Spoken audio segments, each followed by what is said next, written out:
A double homicide in southern Kentucky is still unsolved, and the reward is increasing. Much milder air surging in for spring break across central and eastern Kentucky. We'll show you when it comes to a thundering end just ahead. New technology here at Kentucky Children's Hospital is making it a lot easier for young patients to recover. I'll tell you how coming up. Tracking, alerting, protecting. This is WKYT News at 5:30. Good afternoon. A reward for information in a Laurel County double murder case is growing. The bodies of Donnie and Sharon Jackson were found inside their home on Slate Ridge Road earlier this month after their home was set on fire. The Laurel County Sheriff's Office says that fire might have been started to cover up the killings. WKYT's Victor Puente is tracking the investigation in our top story at 5:30. It's been 3 weeks since the bodies of Sharon and Donnie Jackson were found in their home in the southern part of Laurel County. Sheriff's deputies tell me they've received a few tips, but they're hoping an increase in the reward will bring in more. Sunday morning, March 8th, a fire at the home of Donnie and Sharon Jackson led to a call to 911. First responders found the couple inside. Police say they'd been shot. This is one of those rare cases that you encounter in law enforcement where you have very few leads, very little information, and we got to rely on the public to help us on this. The local Crime Stoppers offered a $1,000 reward. Friends of the two at AMVET's Post 116 started collecting money to more than triple that. And if that'll help, that's what we're after, because Donnie was well thought of here and at the American Legion. His wife was a member of the Ladies Auxiliary, and they were good people. Which is why their friends find it tough to accept that someone would kill the couple. Every time somebody drives down the road that's suspicious or somebody goes walking down the road, everybody gets scared. That reward is now more than $3,200, and Gross expects it to keep growing. Hopefully the money will help. Somebody will come forward. These were good people. Police are hoping that reward will lead to more calls. But they say it's also possible to give an anonymous tip, if that's something you'd rather do. In Laurel County, Victor Puente, WKYT. Investigators are still trying to figure out how the fire started, but they say it's likely the person responsible for the murders is also responsible for the fire. Investigators are still trying to piece together exactly what led up to a shooting in Lincoln County this morning. It happened about 8 on Spring Run Road outside of Stanford. Police tracked down the suspected gunman about 10 minutes after the shooting. The victim was found nearly 4.5 hours later. He was arrested on unrelated charges and taken to a local hospital to be treated for a gunshot wound to his foot. Neighbors who witnessed the shooting say it started with some kind of argument. I couldn't believe it. I was amazed. I was like, oh my God. I told her, I said, call 911. No names are being released at this time. State police are still investigating, and no charges have been filed yet against the suspected shooter. Police are investigating an officer-involved shooting outside a central Kentucky Kroger. State police say Elizabethtown police officer Josh Burris went to the store last night for a domestic dispute. Officer Burris saw a man with a gun assaulting a woman in the parking lot. State police say the man fired his weapon and the officer fired 2 shots, hitting the man. He was pronounced dead at a hospital. His name has not been released. State police say the man had additional weapons and ammunition at the scene. It has been a great start to the work week with sunny skies and mild temperatures. And that trend will continue until later in the week. Chief Meteorologist Chris Bailey is in the First Alert Weather Center with an early look at the forecast. Chris? Yeah, showing you a very good day out there overall across central and eastern Kentucky. Is about as good as you can get on a Monday around here. Of course, anything with a little sunshine and milder weather is very good. We'll take it and run with it. I want to show you one temperature map here, and it will show you yesterday's weather, today's weather, and what is coming in tomorrow. Here's the tomorrow part of the program that's off to our west. 71 St. Louis, 74 Des Moines.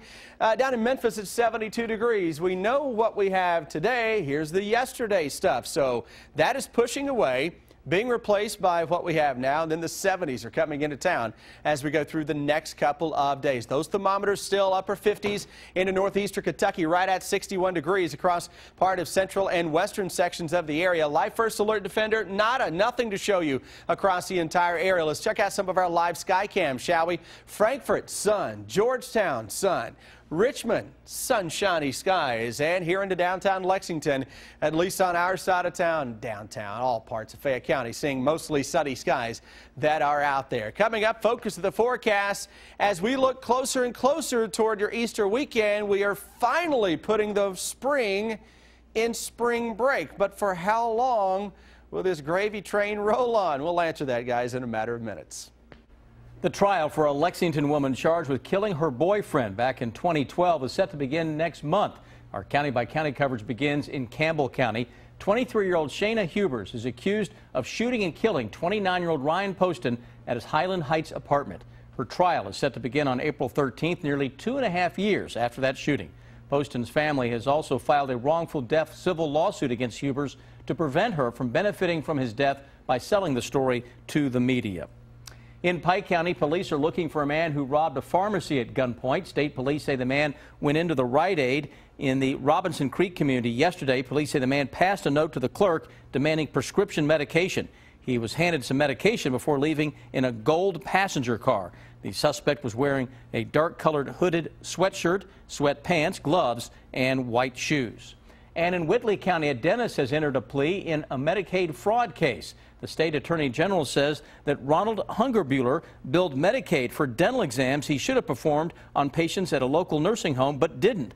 Hungerbuehler entered an Alford plea and received a 1-year probation. He must also pay $16,000 to the Kentucky Department of Medicaid Services, and he's agreed not to ask for his dental license back.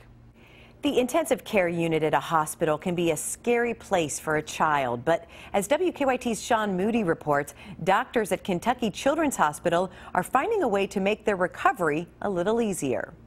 Back in mid-February, Jesse Sharp started getting sick. At first, his mom, Diana, said the doctors didn't think it was anything serious, but when he didn't get better after a couple of days, tests showed it was something worse. They called and told me to immediately get back to the hospital. They would send me straight to UK Hospital. A team of doctors here at Kentucky Children's Hospital narrowed it down to a rare disease. It's called granulomatosis with polyangiitis. It causes the kidneys to stop working and the lungs to bleed. To make them better, doctors said they had to give those organs a break. Like if you have a cut, you keep poking at that cut, it's going to never heal.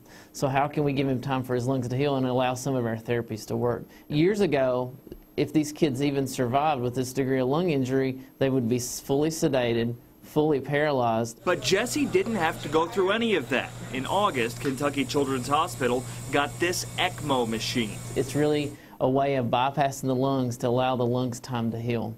And the big deal with this machine is that the patient can continue with a semi-normal life while hooked up, even getting up and moving around. I think one of the most vivid images for me is when he's sitting at the bedside doing his Spanish homework. Jesse is one of the first few children who have used the machine here. In fact, doctors say there are only about 5 hospitals using this technology with kids across the country. I think Einstein said once you accept your limits, you can go beyond them, so this is an example of going beyond some of those limits. In Lexington, Sean Moody, WKYT.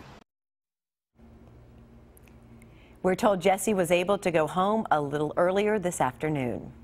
His crime was identity theft. His purpose, to spend as much as he could steal. A dumpster dive of sorts by law enforcement put an end to his devious deeds. They were spending $6,000 here and $7,000 there. And in addition to that, my bank account was being changed in such a way that they were taking money out of my bank account almost every day for a period of time. This man doesn't want to show his identity, but what happened to him could happen to any one of us. While away on business for 6 weeks, he had his identity stolen and his credit destroyed. When he returned, there were dozens of calls from merchants saying he owed money, but he had never applied for credit cards from any of those stores. Postal inspectors say Ray Slaughter did by stealing victims' personal identifiers. Name, date of birth, social security number, anything that would take to open up a credit card in the victim's name. Sometimes taking out 8 to 10 credit cards with one victim's information and going on a shopping spree. Home Depot, Sears, Visa, MasterCard, American Express. Inspectors were tipped off to the case after a victim realized her credit card statements had been changed to a new address and not by her. We drove by the house several times conducting surveillance. Then inspectors waited for trash day. After Slaughter's trash was picked up, inspectors found what they needed. Go through the trash, and then we would find numerous evidence of the crime. You know, there'd be a lot of credit cards that were ripped up, a lot of statements in the victim's name. Ray Slaughter was arrested and served 1.5 years in prison. But when he got out, he tried to steal my identity again. In all, there were 26 victims who lost thousands. Slaughter is behind bars again, but his victims are still reeling from his crime. It destroyed my credit. It absolutely destroyed my credit. My credit went as low as it could possibly go, and it took 1.5 years and a lot of money to get it fixed. Postal inspectors say the issues are not all financial. Some are emotional. Very, very frightening. It really is debilitating. You go to the bank day in and day out. You don't know if you're going to have any money. You don't know what account's going to be open next. And so it really steals a lot from you. Inspectors say that all consumers should get a free yearly credit report to stay on top of all their credit card activity. Also, monitor all of your bank statements online each month. That could help you find any discrepancies quickly. Follow WKYT online at WKYT.com. Join the conversation on Twitter and become a part of the WKYT Facebook family. President Obama will make a trip to Kentucky later this week. And the expanded gambling issue may be back in Kentucky. Bill Bryant has details in today's Bottom Line. Good evening. President Obama has scheduled a trip to Kentucky later this week. The White House says the president will visit Louisville for an economic event. Details being worked out. Despite strong support from the Louisville area in both of his campaigns for the White House, the president hasn't visited during his time in office. His last stop in the Derby City was a campaign event in May of 2008. Republican candidates for governor are trying to separate themselves as we head toward the May 19th primary, just 8 weeks from tomorrow. Agriculture Commissioner James Comer says he would push to put those who have been covered under Medicaid expansion under the Affordable Care Act into private health insurance. Kentucky is one of 28 states that expanded Medicaid, and about 400,000 have signed up. About 25% of the state's population is now on Medicaid. Republicans are sounding alarms about how much the state will have to pay for that expansion when it starts having to pick up some of the tab in 2017. Democratic Governor Steve Beshear maintains the numbers work out fine and will actually boost the state's economy in the long run. Expanded gambling appears about to return as an issue facing Kentucky. It didn't get much attention this year after Governor Beshear made it a big part of his successful campaigns in 2007 and 2011.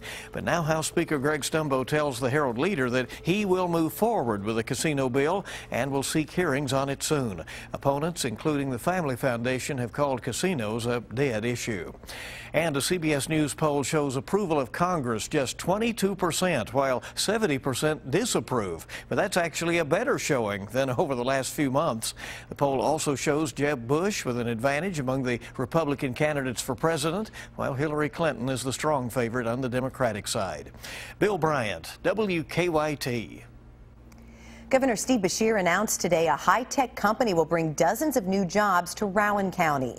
The Ragent Corporation is a pioneer in multi-frequency wireless solutions. The company's co-founder says they chose Moorhead because of the university and its Space Science Center. Ragent has been approved for tax incentives up to $300,000 through the Kentucky Business Investment Program. The company will create 28 new jobs and invest over $700,000 into the project.